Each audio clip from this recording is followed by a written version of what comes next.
assim de pé, vamos ler apenas os versículos. Em Juízes capítulo 4, diz a palavra de Deus: os filhos de Israel fizeram o que era mau diante do Senhor, depois de falecer Ehud.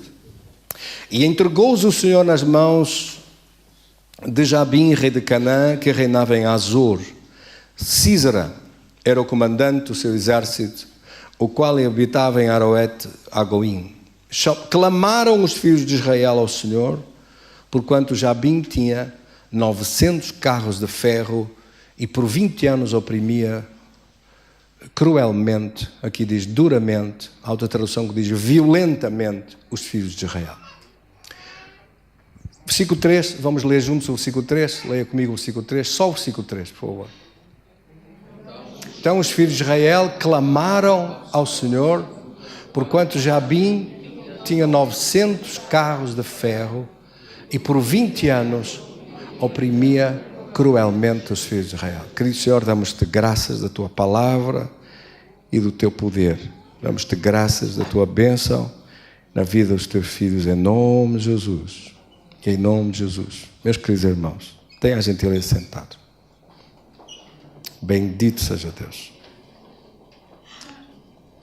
Vamos olhar de novo para o versículo número 2. Este versículo número 2 é um versículo trágico. Olha o que está escrito.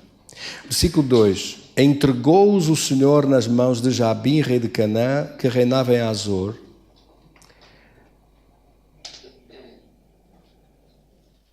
E Sísera era o comandante do seu exército. Versículo 3. Clamaram os filhos de Israel ao Senhor, porque Jabim tinha 900 carros de ferro. E quantos anos?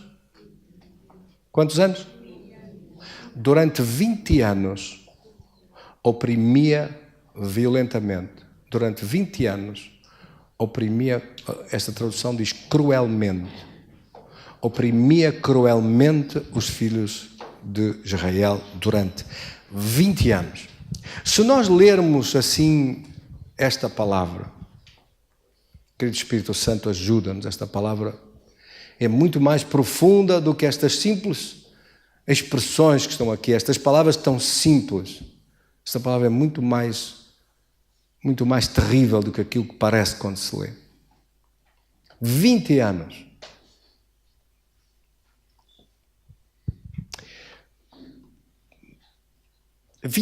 Diz aqui no capítulo 5 e no versículo 11, a música dos distribuidores da água, lá entre os canais dos rebanhos. Falai dos atos de justiça do Senhor, das justiças em prol de suas aldeias em Israel. Porque então, diga comigo, porque então o povo do Senhor pôde descer aos seus lares. Pôde descer aos seus lares? Pôde descer para as suas casas? Então onde é que eles estavam para descer para as suas casas? Tinham fugido para onde? Se depois vieram a descer para as suas casas, para onde é que eles foram? Tão alto. O que é que você acha? Fugiram para os montes. Fugiram para habitar em cavernas. É a primeira vez que vemos isto na Bíblia? Não, não é. No tempo nos Midianitas, logo a seguir no capítulo 6, não foi a mesma coisa? Sabe quanto tempo decorre entre o capítulo 5 e o capítulo 6? É só ir aqui, está aqui escrito. A terra ficou em paz durante 40 anos. Decorrem 40 anos. Entre esta libertação que aconteceu no capítulo 4 e 5 e o início do capítulo 6 passaram 40 anos. E quando começa no capítulo 6, diz assim: fizeram os filhos de Israel o que era mau perante o Senhor, por isso o Senhor os entregou nas mãos dos midianitas por 7 anos. Agora não foram 20, foram 7. Outra vez. Durante 40 anos ficou tudo em paz. Durante 40 anos puderam fazer outra vez as suas casas, os seus projetos, a sua vida. Não perderam as suas coisas. Durante 40 anos viveram em sossego. Durante 40 anos prosperaram outra vez e voltaram a fazer as mesmas coisas. Deus livrou-os Deus abençoou-os e voltaram-se a esquecer de Deus, voltaram a entrar em desobediência, voltaram a entrar pelo caminho do pecado, voltaram a entrar fora da vontade de Deus, voltaram a fazer o que lhes dava na realíssima gana, voltaram a fechar os ouvidos e a não fazer o que Deus disse, e veio outra vez juízo sobre a sua vida. Você sabe que, como pastor, é das coisas mais perigosas que há orar e não ter resposta nenhuma? E orar por alguém que está debaixo do juízo, orar por alguém que está debaixo de um próprio juízo, de uma decisão de um juízo de Deus, não adianta nada orar. Eu vou explicar melhor isto, irmãos têm que perceber isto. Quando Deus estabelece um juízo, quando Deus, como juiz do universo, estabelece um juízo contra alguém, porque avisou aquela pessoa, porque disse que era para mudar, porque disse que era para fazer, porque disse que a pessoa não ouve, fecha os ouvidos, não quer saber. O Espírito de Deus diz-lhe no coração, tens que fazer isto, tens que fazer aquilo. Olha os cultos, olha a oração, olha a tua obrigação de cumprir. Faz isto. E a pessoa fecha o coração. Não faço. Faço para depois. Não, isto fica para mais tarde. Não, agora eu tenho outras prioridades. Agora tenho outras coisas que fazer muito importantes. Durante um tempo a bênção de Deus ainda continua e Deus chama a atenção. Um dia Deus faz como eu disse hoje aqui. Deus diz assim, não te aviso mais, é a última vez que te aviso, tens de começar com isto, quero que faças isso para a bênção da igreja, para a bênção dos meus filhos, e tu estás a atrasar isso. Eu disse, Senhor, perdoa-me, não atraso mais, não faço mais nada, vou começar e começo já, e começo por mim, para me relembrar as coisas para trás. Agradeço muito, o irmão Flávio e a irmã Maria José foram extraordinários, abriram o grupo, abriram as coisas lá, falaram com as pessoas, eles prepararam tudo. Eu só fui. Eles fizeram o trabalho todo. Eles vão ser uns líderes formidáveis daqui a algum tempo a ficar com o grupo.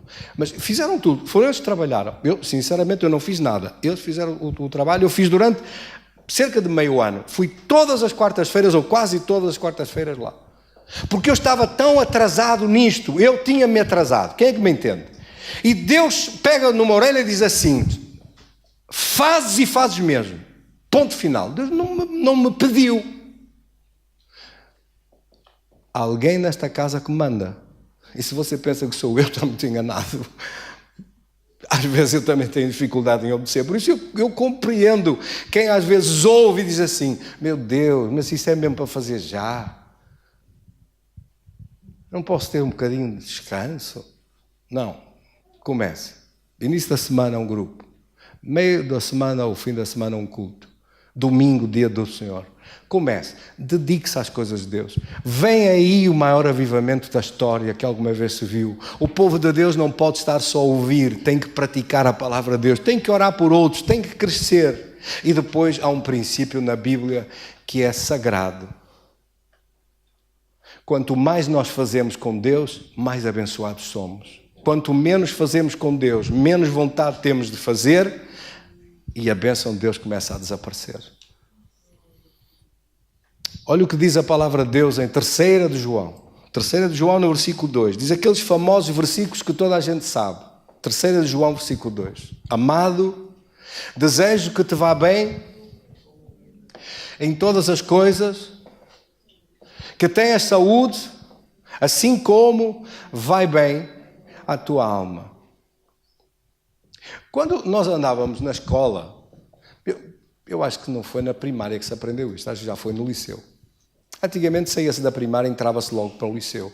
Depois o liceu passou, os primeiros 2 anos passaram a chamar ciclo, e depois é que era o liceu, mas no meu tempo de criança, saía-se da 4ª classe e entrava-se no liceu no primeiro ano. Era assim, até o 7º. Portanto, somava 4 mais 7. Naquele tempo, veja lá a minha antiguidade. Agora mudou tudo isto, mudou tudo. Mas naquela altura era assim. E depois lá pelo liceu nós aprendíamos, por exemplo, chegávamos a uma altura e aprendia-se uma coisa que era a proporcionalidade. Os coeficientes diretamente proporcionais e os outros que eram coeficientes inversamente proporcionais. Eu sei que isto são assim nomes um bocado pomposos de uma coisa simples. O que era diretamente proporcional? Lá, todos nós sabemos isso na nossa vida. É diretamente proporcional. Um jantar, quanto mais pratos tiver e quanto mais coisas tiver, mais caro fica. Ou não? Sim ou não?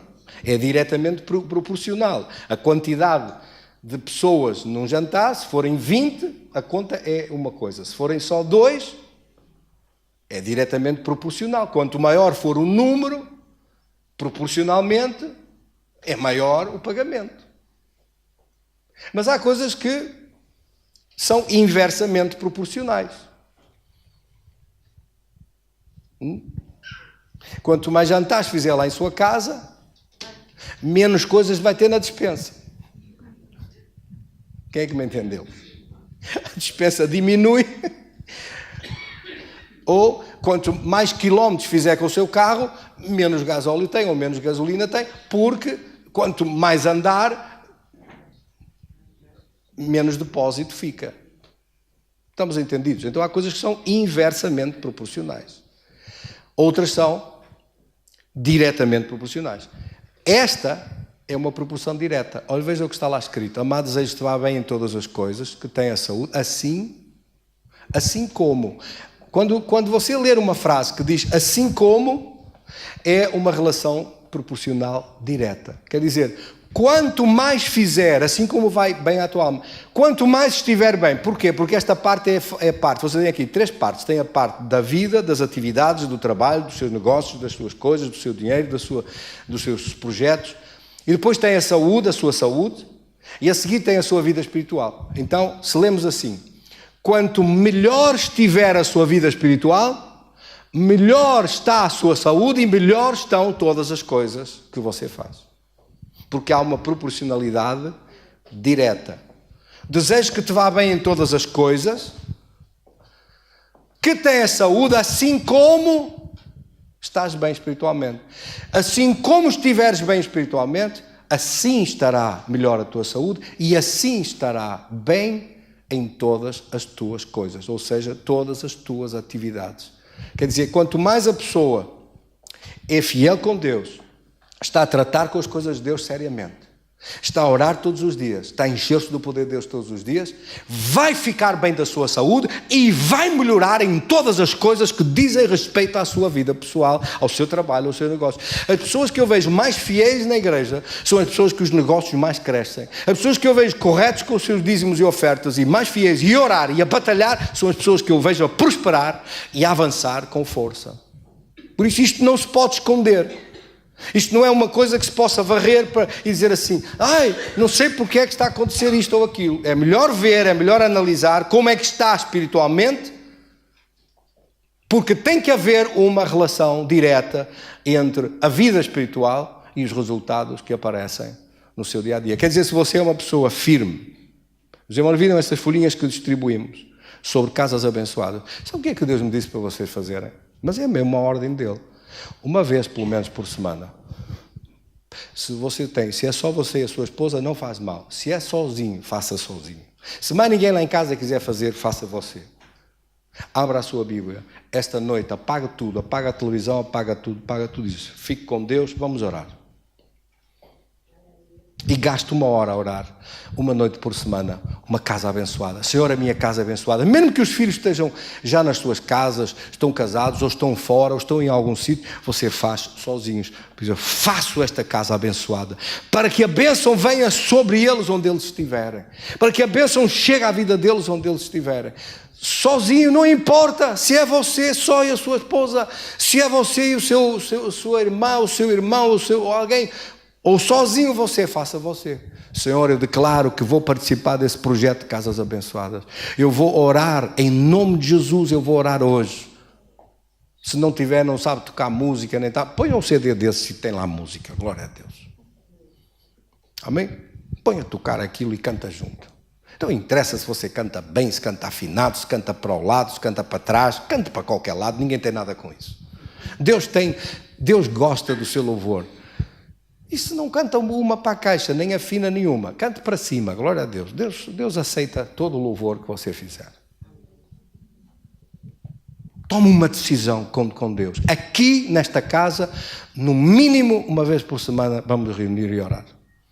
E veja a bênção de Deus que vai acontecer. Agora, todos os dias, antes de sair para o trabalho, toma um tempo para orar, pelo amor de Deus. Essa é uma ordem absoluta. O avivamento que vem aí não vai deixar de que esta normativa de Deus, esta ordem de Deus é para cumprir. A igreja vai dar um salto para a frente espiritualmente muito forte, mas os filhos de Deus têm que reagir. Nós temos que nos esforçar. Lembre-se, a sua vida vai andar para a frente ou vai andar para trás. A sua vida vai limpar-se mais ou vai sujar-se mais. A sua vida vai prosperar mais ou vai perder tudo o que tem. Escolha hoje para onde é que vai. Tome uma decisão com Deus. Olhe para esta palavra que Deus me mandou falar hoje. Até nem estava a entender porque é que Deus me mandou falar esta palavra, porque no início, quando eu olhei para esta palavra, disse, não estou a perceber. O que é que Deus aqui me quer dizer com isto? O que é que Ele quer tratar com isto? O Espírito de Deus disse-me, esta é a mensagem para hoje. Eu olhei para aqui, olhei, li tudo, li o capítulo 4, li o capítulo 5, li mais um bocado para a frente, li para trás, andei a ler, olhei de um lado para o outro e disse, meu Deus, mostra-me o que é que tu estás a querer dizer. Ele diz assim, quando o meu povo, naquele tempo, Deus disse hoje, não é nada diferente, quando o meu povo, naquele tempo, estava dedicado para mim, estavam lançados para a frente, faziam o que eu mandei, oravam todos os dias, buscavam a minha presença, a vida deles prosperou, estavam em paz, os seus inimigos foram mantidos longe. Quando fizeram isto, as coisas evoluíram para bem. Mas quando arrefeceram espiritualmente, quando deixaram de o fazer, quando deixaram de participar, quando deixaram de se envolver, quando se fecharam nos seus assuntos, a vida começou a andar para trás, as coisas começaram a complicar, o diabo entrou pelas suas casas dentro, pela sua vida dentro, começou a destruir e não havia forças para o parar, porque eles estavam sem força. Quem é que me entendeu? Então o diabo entrou e começou a destruir. Comecei a ler isto, eu nunca tinha lido estes versículos com esta atenção, com esta análise. Olhei para este versículo e disse, meu Deus, isto está aqui. Quer dizer, eles fugiram para os montes, deixaram suas casas, os outros entravam pela terra dentro, pelas aldeias dentro. Como é que uma aldeia, imagine, como é que uma aldeia com 40 casas, onde as pessoas estão a trabalhar, tem uma ou duas ruas principais na aldeia, não há mais, e as pessoas estão durante o dia a trabalhar nos seus campos, de repente chega um exército com 900 carros de ferro, puxados por cavalos, com guerreiros dentro destes carros, cheios de gente, de pé nestes carros, com flechas, com lanças, com espadas, com todo o tipo de armamento, 900 carros. Se cada um destes carros levasse 3 ou 4, estamos a falar de uma multidão. Como é que uma aldeia se defende de uma coisa destas? Responda-me se tem defesa. Não tem defesa. Qual é a defesa deles? Fugir. Fugir para onde? Fugir para os montes. Fugir para longe. Mal ouvem o tropel dos cavalos e os carros a vir, carros de ferro. De ferro. Era para passar por cima deles, era para arrastar tudo e partir tudo. Quando os cavalos puxavam carros destes, carros de ferro, como está aqui escrito, no mínimo eram puxados por 4 a 8 cavalos. 4 a 8. Porque um cavalo só, duvido que tivesse força para puxar um carro destes, um carro de ferro, desde as rodas até toda a estrutura do carro e até os soldados em cima. Estamos a falar aqui de um grupo, de um exército terrível, entrando pelas casas, roubando tudo, pilhando tudo, pegar nos filhos e correr para o monte. Porquê? Ia ficar sem os filhos. Além das coisas, ficaram lá em casa que levaram tudo o que tivesse valor, levaram. O que achavam que prestava, se deixou o gado, deixou as ovelhas, deixou vacas, deixou alguma coisa, levaram tudo com eles. Quer dizer que você, quando aquilo acalmou, olham de lá de cima, do esconderijo, do monte, das cavernas, a mesma coisa que você encontra aqui no capítulo 6, encontrou outra vez a mesma coisa. Passado 40 anos aconteceu a mesma coisa. Diz ali, capítulo 6, versículo 2, prevalecendo o domínio dos midianitas sobre Israel, fizeram estes para si, por causa dos midianitas, as covas que estão nos montes, as cavernas e as fortificações. Quer dizer, isto aconteceu ciclicamente, voltou a acontecer, passado 40 anos a mesma coisa. Então o que é que eles fizeram? Ou o que é que eles não fizeram? Para Deus, depois daquele período de paz, de calma, de prosperidade, de bênção, passados 40 anos, volta a acontecer isto. O que é que não fizeram? A Bíblia diz sempre a mesma coisa. Pecaram, desobedeceram a Deus. Não fizeram o que Deus disse. Não deram ouvidos à voz de Deus. O diabo pode ter então autoridade para chamar aqueles que são dele e entrar por lá dentro e começar a destruir. Nós estamos no mundo, a Bíblia diz, mas não somos do mundo. Mas no mundo está cheio de Satanás. Ouça bem o que eu estou a dizer. Esse mundo à sua volta está cheio de demónios, cheio de Satanás, cheio de gente do outro lado que, se puder, só se não puder, esfola toda a gente à volta vivos para ficar com tudo e para se gabar do seu sucesso. Os filhos de Deus, nós como filhos de Deus temos que ter muito cuidado. Hoje, o Israel espiritual somos nós. Se o diabo puder fazer-nos mal, se puder, se der espaço, se der lugar, se lhe permitir, se você não se mantiver ligado ao poder de Deus, se não estiver ativo a servir Deus, se não quiser ficar ligado ao poder de Deus para buscar a presença de Deus e combater contra o diabo e dizer, eu não vou ceder, não vou recuar, vou enfrentar isto e vou vencer em nome de Jesus. Se a sua atitude for outra, diz, não, agora estou sentadinho, só a assistir, só ouvir, não vou fazer nada, não me vou esforçar nada. Cuidado, você está em perigo. Está em perigo porque na vida espiritual não se funciona parado. Ou vai para a frente ou vai para trás. Quem sabe andar de bicicleta sabe que de bicicleta ou é para a frente ou cai para o lado. Se a bicicleta começar a andar para trás, você não vai longe. A bicicleta não foi feita para andar para trás. Para trás não há hipótese. Quem é que me entendeu? E espiritualmente é a mesma coisa. É para a frente que nós vamos. Diga isso comigo, é para a frente que vamos. Em nome de Jesus. Meus queridos irmãos, este é um assunto muito sério de obedecer às coisas de Deus. 20 anos de escravidão ficaram eles, pela desobediência deles, por não fazer nada daquilo que Deus estava a convocá-los para fazer. E então, os homens estavam tão afastados de Deus, a vida das pessoas, às vezes eles não eram crentes, não eram filhos de Deus, eram. E se morressem não iam para o céu? Iam, na maior parte dos casos acho que iam. Mas não é disso que estamos a falar aqui. Então, pastor, não estou a perceber, estamos a falar de quê? Estamos a falar de vitória, de viver como vencedores, de viver com o diabo debaixo dos seus pés, de viver a triunfar sobre os problemas e não os problemas sobre a pessoa, de viver a vencer as doenças e não as doenças a matar-nos, de viver o diabo a fugir à sua frente ou o diabo a cair-lhe em cima e a escravizar, a diminuir, a andar para trás, a vida a ficar pior, as coisas a ficarem com sofrimento. É disso que falamos aqui hoje, em nome de Jesus. Não falamos de ser crente ou não. Falamos de ser um crente mais que vencedor ou um crente derrotado. É disso que estamos a falar. Falamos da vida andar para a frente ou andar para trás. Para onde vai andar a nossa vida? Essa é que é a questão aqui. Porque há pessoas que, se a vida andar para trás, até a fé perdem. Até ficam em dúvida da sua fé. E para os outros que não conhecem Deus, olham para nós e vivem a vida andar para trás, tudo destruído, tudo não sei o quê, olham para si e dizem assim, mas aqui afinal ele tem Deus ou não? Tem Deus, onde é que está o Deus dele? Não é assim que o mundo fala e não é assim que o mundo pergunta? Afinal, tem Deus ou não tem Deus? E ter Deus adianta-lhe alguma coisa? Então é disso que se trata. Uma igreja poderosa, vencedora, um exército que avança contra o diabo e o derruba, ou uma igreja que é derrubada pelo inimigo, destruída pelo inimigo. Por isso, pecado, tolerância zero. Desobediência, tolerância zero. Não fazer as coisas que lhe agrada para Deus, sim, é para fazer as coisas que agradam a Deus. Tolerância zero com desobediência. Tolerância zero com ficar molengões, sem orar, sem buscar o poder de Deus, sem se ligar ao poder de Deus e muito menos querer servir Deus. Nós temos que servir a Deus. A maior defesa na nossa vida é servir a Deus.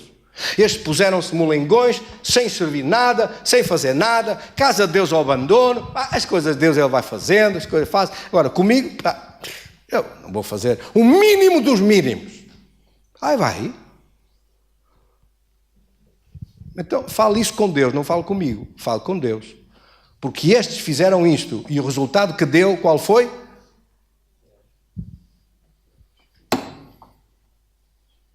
Escravidão 20 anos. Deus um dia olha para alguém e diz assim, estou farto de lhe dizer, estou cansado de lhe avisar, não quis saber, há uma sentença nos céus Cai o martelo. Sabe o que é cair o martelo? Pum, uma pancada. 7 anos. Uma pancada. 20 anos. Sabe o que é que são estes 20 anos? 20 anos a penar. Sabia disto? Sabia que isto é assim na Bíblia ou não? 20 anos a vida anda para trás. 20 anos a ser prejudicado e roubado. 20 anos a ser massacrado. 20 anos a ficar no mesmo sítio, a viver nos mínimos. Pensa que Deus não faz isso? Deus faz isso comigo, faz isso consigo, faz isso com qualquer um que não queira saber das coisas que Deus fala. Esta palavra é muito séria, porque isto quase nunca é dito e nunca é pregado. A única vez que eu ouvi isto pregado pelo Gigi Ávila, pelo irmão Ávila, que Deus tem na sua presença, homem fantástico Deus, ele disse, quando eu vou orar e Deus me diz, o Espírito de Deus diz-me, esta pessoa está debaixo do meu juízo, eu nem oro. Olha o que ele disse. Se eu for impor as mãos em alguém e Deus me disser esta pessoa está debaixo de julgamento meu, nem oro. Não adianta nada. Eu posso orar até lhe cair o cabelo todo da cabeça, com as mãos lá agarrar o cabelo tantas horas. Não adianta nada do que eu faça. Não adianta nada o que eu fizer. Não adianta nada a minha oração, porque ele está debaixo do juízo, debaixo do julgamento de Deus. Quem é o homem para impedir um julgamento de Deus? Podemos interceder, podemos orar, podemos pedir a misericórdia, a clemência de Deus, podemos pedir a graça de Deus, mas nós não podemos mudar nada. Podemos ir à volta e pedir, Deus, tem misericórdia deste homem, tem misericórdia desta mulher, tem misericórdia da sua vida. Eu sei que te desobedeceu, que não fez caso, mas por favor, perdoa-lhe, por favor.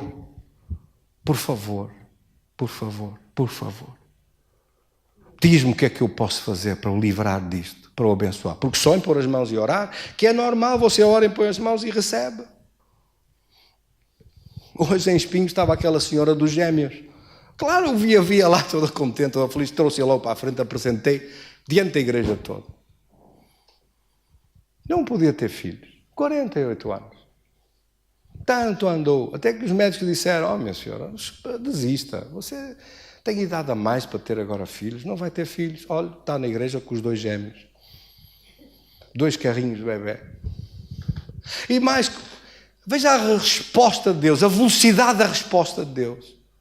Ela é fiel com Deus, é fiel nos seus dízimos e ofertas, é fiel com Deus. Sempre que vinha aos cultos, estava ali a buscar a Deus com fervor. Fiel com Deus, agarrada no poder de Deus. Diz que quando a barriga começou a crescer, ela disse, meu Deus, agora, se tu me desses 2, eu dava 1 para ti. Deus ouviu a oração dele 2. Em vez de nascer 1, primeiro o médico disse, é um filho, você está grávida. Depois foi lá passado um mês e ele disse, olha, você está muito grávida. Não é 1, são 2. Porque ela, entretanto, tinha orado e tinha dito, meu Deus, se tu me deres 2, 1 é para mim e outro é para ti. Eu ofereço para a tua obra, para ser teu servo ou tua serva. E Deus deu-lhe um menino e uma menina, o Dimas e a Alice. Glória a Deus. Estavam lá hoje. O Dimas e a Alice são quase iguais. Quase iguais, as caras deles são tão parecidas. Quase iguais. Quando a barriga estava a crescer, ela disse, meu Deus, tenho o meu negócio, a minha loja. Mas eu com esta barrigona, que isto vai crescer tanto, eu não posso estar a fazer aqui ao balcão, não posso trabalhar. Vou vender um negócio. Vendeu um negócio, ela é esperta. Na semana que oramos para ir te falar comigo, pastor, eu tenho que vender o meu negócio. Tenho que vender porque eu não posso continuar com isto. Eu não vou aguentar estar aqui de pé tantas horas com esta barriga. E o médico diz que vai crescer muito, que são 2. Então decidi, vou vender o meu negócio.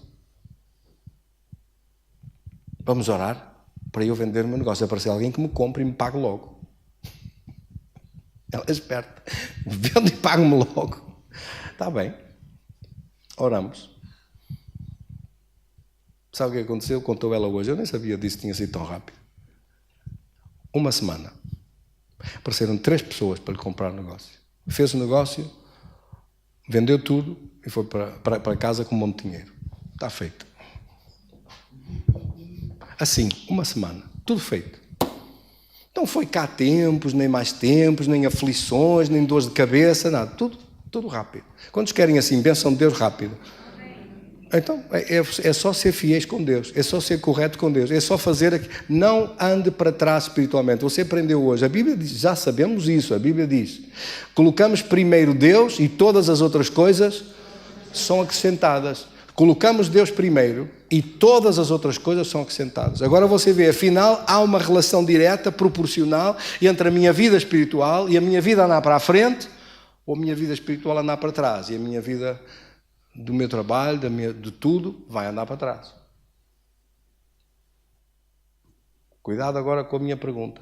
Não levanta a mão. Quantos querem que a vida ande para trás aqui? Ninguém quer, pois não?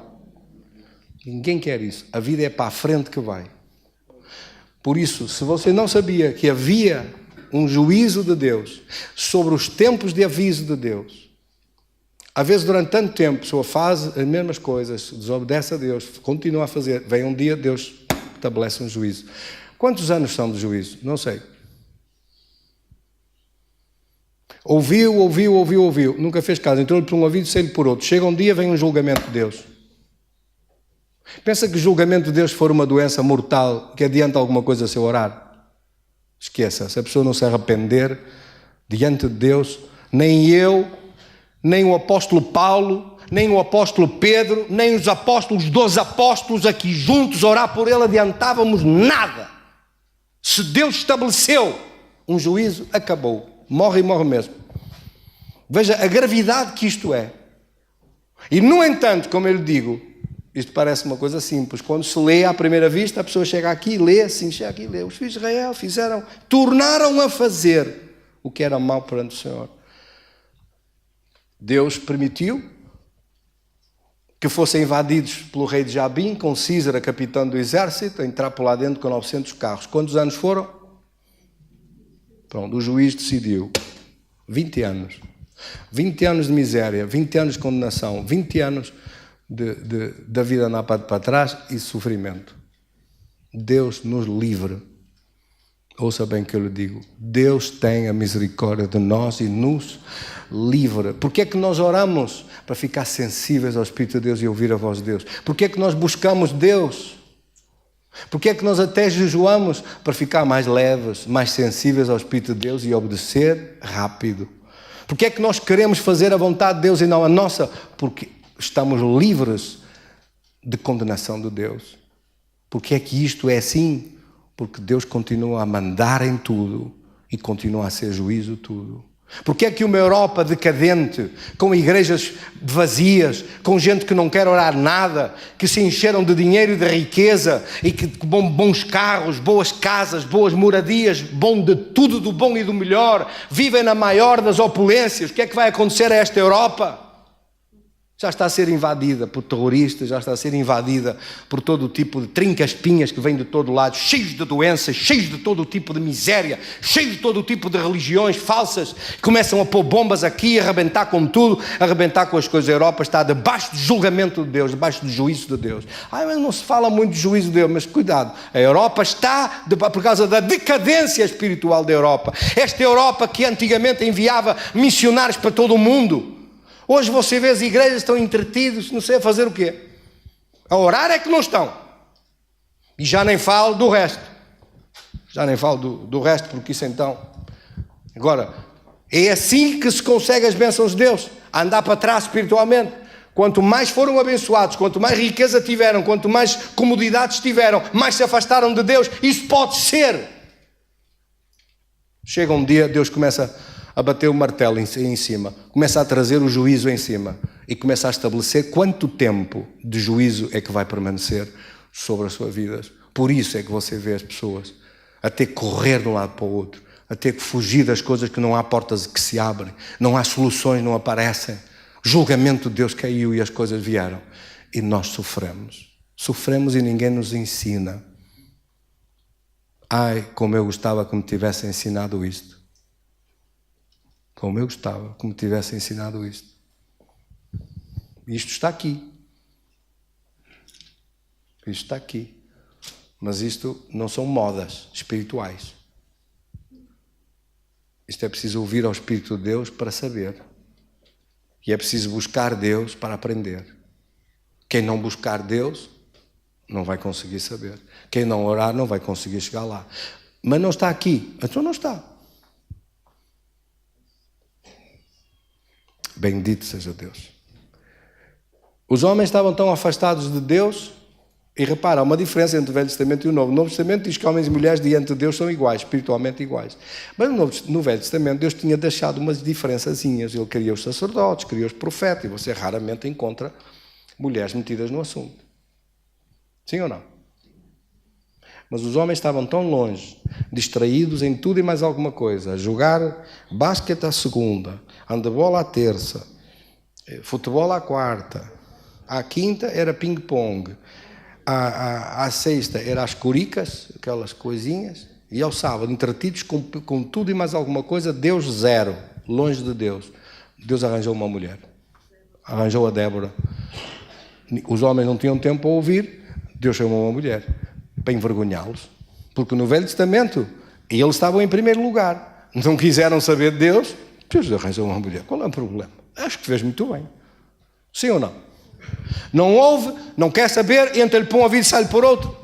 Aquela busca, vai ser aquela mesmo. Vem cá, ó Débora, é contigo que eu vou falar. Manda chamar o casmurro do Baraque, chama-o cá. Diz que ele que reúna o exército, que prepare 10.000 homens para enfrentar isto e para acabar com isto, que o tempo de livramento chegou, já passaram os 20 anos, já chega. Os homens não ouviam. Deus chamou a mulher. Os homens não se alistaram. Deus chamou uma mulher. Volto a dizer, no Novo Testamento não há diferenças. Não fico com essas diferenças na cabeça, que não há. O Novo Testamento é mulher e homem, para Deus vale igual. Mas no Velho Testamento não funcionava assim.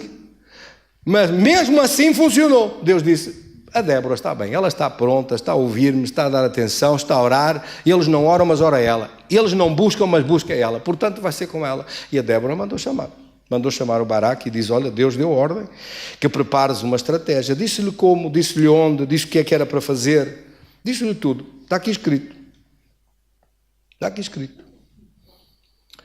No versículo 6, assim, mandou chamar Baraque e disse, porventura o Senhor Deus de Israel não deu ordem, dizendo, vai, leva gente ao monte Tabor. Toma contigo 10.000 homens dos filhos de Naftali e dos filhos de Zabulon. Até disse quais eram as tribos. Disse quantos eram. Disse onde era para se encontrarem.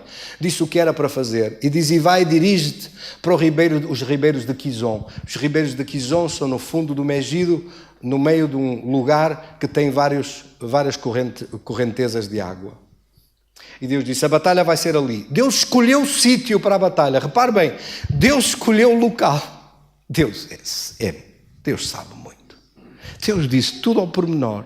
A guerra vai ser ali, vai ser em tal parte, vai ser em tal sítio. Onde é que vai ser, com quantos homens, com tudo. Deu todas as instruções. Deus quer fazer isso consigo. Nas batalhas que você tem, nas guerras que você tem, Deus quer fazer isso conosco. Sim ou não? Deus quer dizer tudo ao pormenor para você vencer e triunfar. Tem é que ouvir Deus. Tem é que tomar tempo para ouvir Deus. Buscar Deus. As batalhas não são impossíveis. Deus quer tomar parte e quer dizer... Então, porquê que foi lá? Agora vou dizer-vos porquê que foi ali. Porque nós lemos para a frente depois como foi a batalha e dizem várias partes. A Bíblia é assim, obriga-nos a ler de um lado e outro até ficar com o conjunto da visão completa. Então diz aqui que disse Débora a Baraque, versículo 14, levanta-te, toma, este é o dia que o Senhor entregou a Císara nas tuas mãos. Então de manhã cedo lá vão eles para a batalha. O Senhor saiu diante de ti, disse ela, no versículo 14. Deus não saiu diante de ti, quer dizer, Deus vai à frente na batalha para trazer a vitória. E Baraque desceu do monte Tabor e 10.000 homens com ele. Desceu do monte, em frente a Megido, o lugar onde vai ser a batalha de Armagedon, e ali perto do ribeiro de Quizon. O que é que Deus fez? Diz aqui, versículo 15, leia comigo, leia toda a igreja comigo. E o Senhor desbaratou, aqui diz desbaratou, é igual. O Senhor desbaratou a Císara com todos os seus carros e todo o seu exército ao fio da espada diante de Baraque, e Císara descendo do seu carro fugiu a pé. Então, fugiu a pé. Então um carro de ferro, puxado por 8 cavalos ou mais, puxado por 8 cavalos, não corria muito mais depressa do que ele. Por que é que ele saltou do carro e fugiu a pé? Quantos querem saber? Está mais à frente. Eu não disse que Deus é assim, obriga-nos a ler de um lado e outro. Diz aqui, no capítulo 5, no versículo 19, vieram reis e pelejaram. Pelejaram os reis de Canaã. Não veio só o Císara, vieram reis com ele e príncipes com ele, e o exército do melhor veio com ele. Vieram com os tais carros de ferro e cavalos, tudo pesado. E o que é que Deus fez? Porque é que tinha que ser ali? Diz aqui, junto às águas de Megido. Porém, não levaram nenhum despojo de prata. Porque desde os céus, versículo 20, leia comigo, desde os céus, pelejaram as estrelas contra Císara. Quem são estas estrelas? Anjos. Anjos de Deus. Combateram desde os céus, desde a sua órbita o fizeram. Olha, leia agora o versículo 21. O ribeiro de Quizon os arrastou. O ribeiro das batalhas.